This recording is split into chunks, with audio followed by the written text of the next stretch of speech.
Memang saya menggugat atas ketuhanan daripada Yesus. Karena sekali lagi di dalam Bible itu sendiri sudah dibuktikan bahwa Yesus itu bukan Tuhan.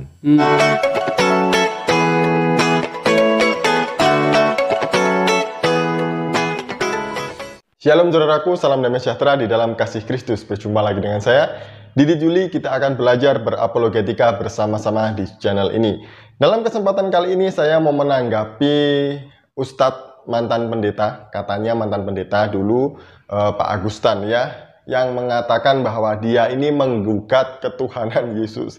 Jadi orang sudah mualaf, masih sering mengurusi Kristen, Tuhannya Kristen, kitabnya Kristen. Ini aneh. Tapi sebelumnya mari kita melihat video berikut ini. Assalamualaikum warahmatullahi wabarakatuh. Ya, saya Agustan. Mungkin sebagian pemirsa udah pada tahu ya.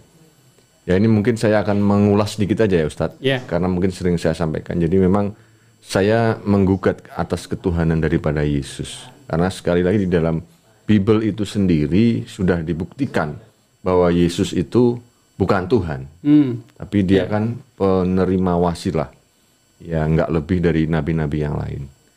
Jadi ada satu proses pemaksaan di dalam iman Kristen ini, ya, untuk menyatakan bahwa Yesus itu Tuhan. Ya, sehingga penebusan itu seperti ajaran kaum pagan harus melalui orang suci. Dan mengorbankan dirinya seperti itu. Nah intinya klimaksnya bahwa saya udah tidak mempercaya itu. Lucu ya kalau ada manusia mau menggugat Tuhan. Jadi mau menggugatnya di mana juga aneh. Biasanya kalau orang menggugat ke pengadilan, nah, tapi ini kan yang digugat Tuhan. Lucu-lucu. Nah, menurut beliau Yesus itu bukan Tuhan, makanya perlu digugat. Nah, Alkitab tidak pernah mencatat bahwa Yesus adalah Tuhan. Yang dicatat di dalam Alkitab adalah Yesus itu seorang nabi. Kalau Bapak mengatakan Yesus nabi, saya juga setuju. Karena Yesus itu juga seorang nabi, guru, imam, raja, dan juga Tuhan. Jadi inilah gelar Yesus di dalam Alkitab. Nah, bagaimana dengan ayat-ayat di dalam Alkitab yang menulis tentang ketuhanan Yesus? Ada atau enggak gitu ya? Ada banyak kok sebenarnya ayat-ayat yang menceritakan atau yang menuliskan tentang ketuhanan Yesus. Saya sudah sering membahas ini dan oleh karena itu saya tidak membahasnya lagi di video ini.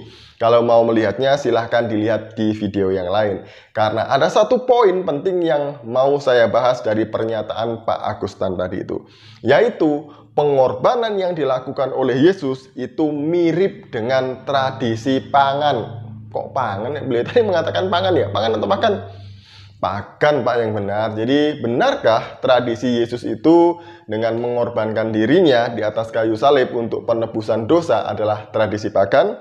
Siapakah yang meniru tradisi pagan? Kristen atau Islam? Mari kita bahas sampai tuntas di sini. Nah, kenapa Yesus harus mengorbankan dirinya di kayu salib? Karena tidak ada manusia di muka bumi ini satupun yang bisa menyelamatkan dirinya dari hukuman dosa. Entah itu dari perbuatan baiknya, amalnya, solehnya, ibadahnya, apapun itu. Tidak akan mungkin bisa. Oleh karena itu, ya harus ada yang dikurbankan. Yaitu Yesus Kristus. Dia satu-satunya yang suci, kudus, tidak bercacat celah. Jadi itu ya, seperti dulu kalau di dalam perjanjian lama, kalau ada orang berdosa, maka dia harus mengorbankan kurban yang baik yang tidak boleh ada cacatnya. Nah, di dalam perjanjian baru, pengorbanan itu digenapi atau diakhiri oleh satu orang yang sempurna, yang tidak bercacat celah, tidak berdosa, yaitu Yesus. Nah, pengorbanan ini bukan inisiasi manusia sendiri, bukan inisiatif orang Kristen. Karena ini sudah dikatakan sejak manusia jatuh dalam dosa di dalam Kejadian pasal 3 ayat 15. Mari kita membuka Kejadian 3 ayat yang ke-15. Apa yang dikatakan di sana? bahwa Allah telah menjanjikan ini kepada manusia setelah manusia jatuh dalam dosa. Aku akan mengadakan permusuhan antara engkau dan perempuan ini, antara keturunanmu dan keturunannya. Keturunannya akan meremukkan kepalamu dan engkau akan meremukkan tumitnya. Inilah yang disebut dengan proto-evangelium atau pra-injil. Di mana ketika manusia jatuh dalam dosa, Allah sudah berjanji nanti akan ada keturunan dari perempuan yang meremukkan kepala dari si iblis ini.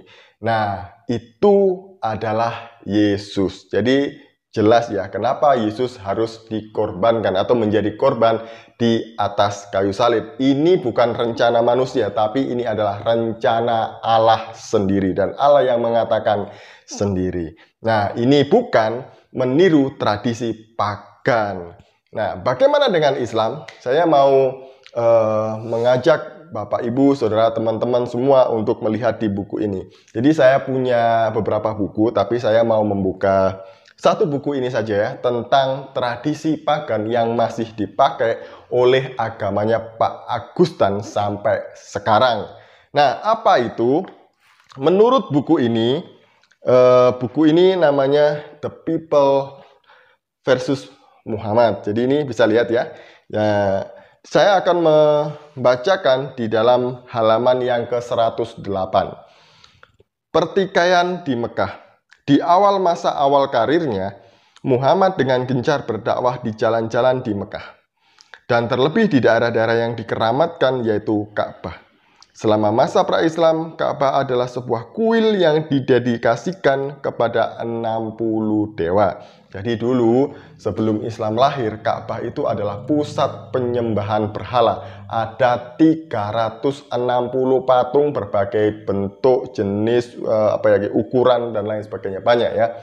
Nah, kemudian yang paling terkenal adalah 3 dewi. Dia ini adalah anak-anak Allah atau putri-putri Allah, yaitu Al-Lata, Al-Manat, dan Al-Uzza. Dalam kenyataannya, banyak dari dewa yang ditinggikan di Ka'bah diimpor dari berbagai daerah di utara Arabia. Khususnya dewa yang paling besar, yaitu dan berkuasa, Hubal adalah dewa bulan. Jadi ada satu dewa yang paling besar di Ka'bah pada waktu itu, yaitu Hubal, dewa bulan, yang secara umum diduga berasal dari Baal, dewa orang Mesopotamia, yang tercatat di Alkitab. Nah, selanjutnya, sebelum kedatangan Islam, para penyembah secara berkala berjalan mengelilingi Ka'bah sambil telanjang dan melakukan ritual kesuburan kuno. Jadi itu bukan menurut saya, tapi ini menurut buku ini. Dan banyak buku juga. Kalau Anda tidak percaya, silahkan cari di Google, klik tentang agama pagan Arab pra-Islam. Dan ini benar adanya seperti itu. Jadi yang sampai saat ini masih dilakukan ketika seseorang pergi berhaji ataupun umroh, yaitu sama dengan apa yang dilakukan oleh agama pagan sebelum Islam lahir. Jadi bagaimana? Islam atau Kristen yang menurut Anda meniru tradisi pagan. Sampai di sini supaya jelas dan tuntas dan tidak ada kesalahpahaman di antara kita. Semoga ini menjelaskan tuduhan itu tadi dan menjawab dari semua pertanyaan-pertanyaan yang diarahkan kepada kita. Shalom, salam waras, Tuhan Yesus memberkati.